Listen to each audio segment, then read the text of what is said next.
Hello and welcome again to my Physics Online video lecture series. In today's video, we're going to be talking about what happens when you apply an AC signal to an inductor. To start us off, it's worth recalling what an alternating current or AC signal is or does. Basically, we expect to have a sinusoidally varying current and voltage. Now, different authors like to represent this sinusoidally varying current and voltage differently. The results end up basically being the same.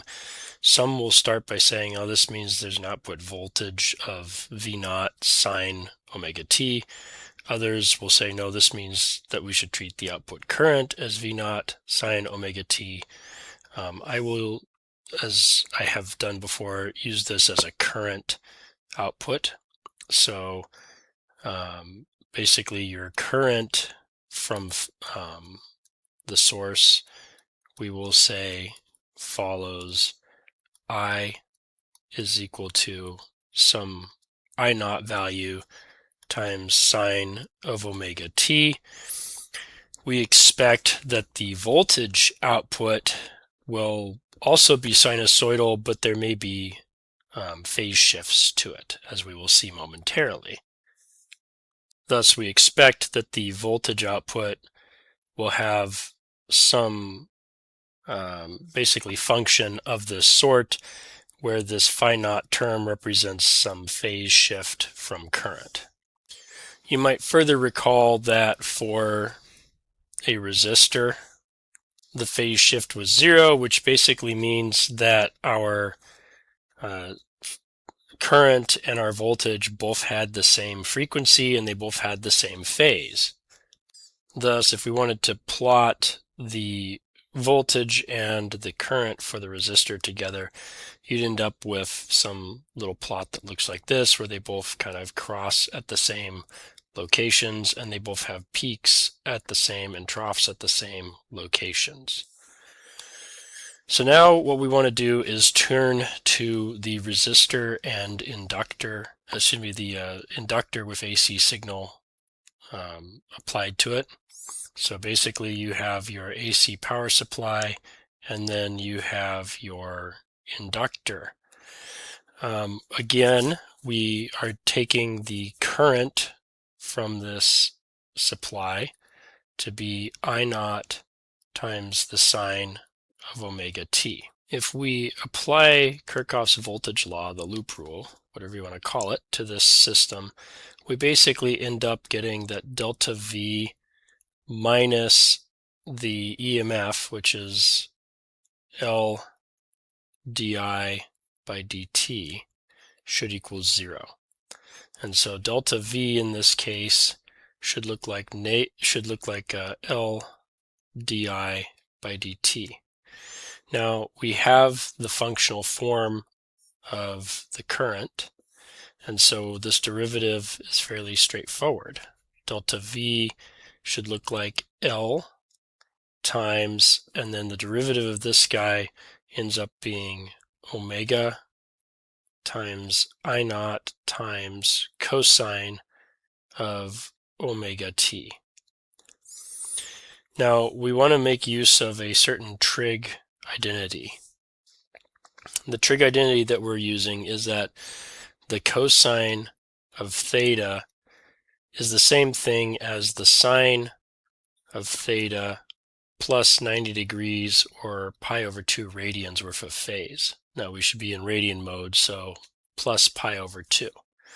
What this means is that our voltage drop is going to look like omega times L times I naught times the sine of theta plus pi over 2. Now we expected our voltage drop to have some function that looks like this. And so we can also say that delta V is delta V naught times sine of theta plus pi over 2. And what that basically means is that the delta V naught and the omega times L times I naught terms should be kind of equivalent. Put differently, we could say that delta V naught is equal to omega times L times I naught. Let's consider the two results that we basically just obtained here. The first is that we went from current is equal to some current times sine of omega t to voltage is equal to some maximum voltage times sine omega t plus pi over 2. So this means that there's a phase shift. Our voltage leads our current by pi over 2 of radians of phase, or in other words, by a quarter of a cycle. So that's the first of the two results. The second is that we can relate the peak voltage to the peak current. The relationship between peak voltage, delta V peak, and peak current, that is I naught, is defined as what's sometimes called reactance. So this is sometimes uses an X, like a capital X, or a stylized Greek C.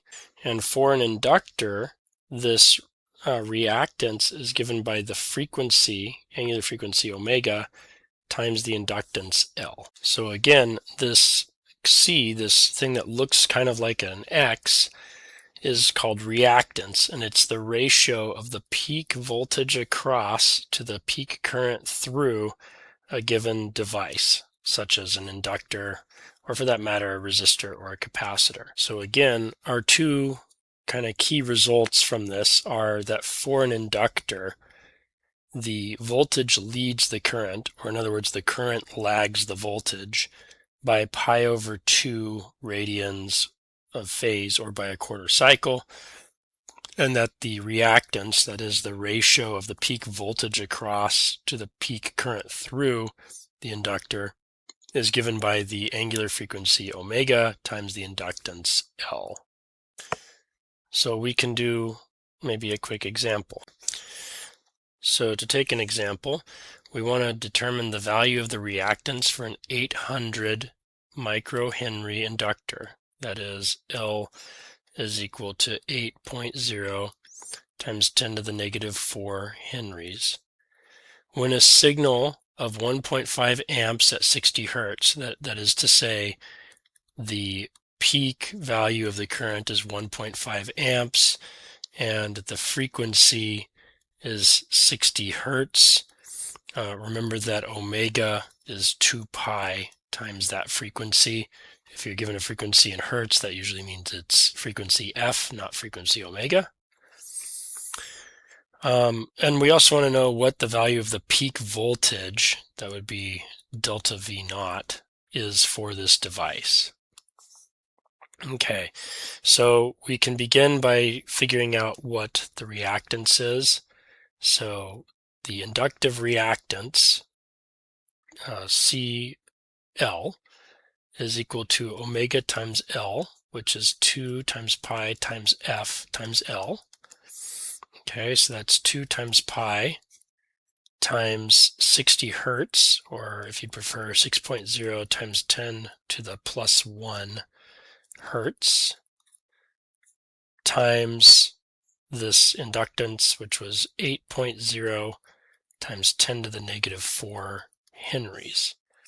So that is going to give us a value for our inductive reactance of 0.301592. So let's call that approximately 0.30. And the units for reactance, I didn't mention this earlier, but the units for reactance are the same as the units for resistance. That is, the reactances are given in ohms. You can see that here because reactance is a voltage divided by a current, which is the same thing as what a resistance would have been if we were applying Ohm's law. So the unit, just as with resistors, is the ohm. Coming back to our problem, the second part of the problem has asked us to find the peak voltage. Well, delta V peak, just rearranging this equation, is going to be the reactance psi L times the current, or specifically the peak current. Worth noting at this particular juncture is the fact that the peak voltage and the peak current don't happen at the same time, so it's not true to say that voltage just is reactance times current. It's a ratio of the peak values, but it's not a ratio of any particular instantaneous values. So we basically need to multiply this value that we just got of 0.30 by 1.5, and what we get is 0.45238, or in other words, our peak value of voltage is approximately 0.45 volts. Well, that's it for this example, and that is all for today's video. Hopefully you've learned something from it, and as always, thanks for watching.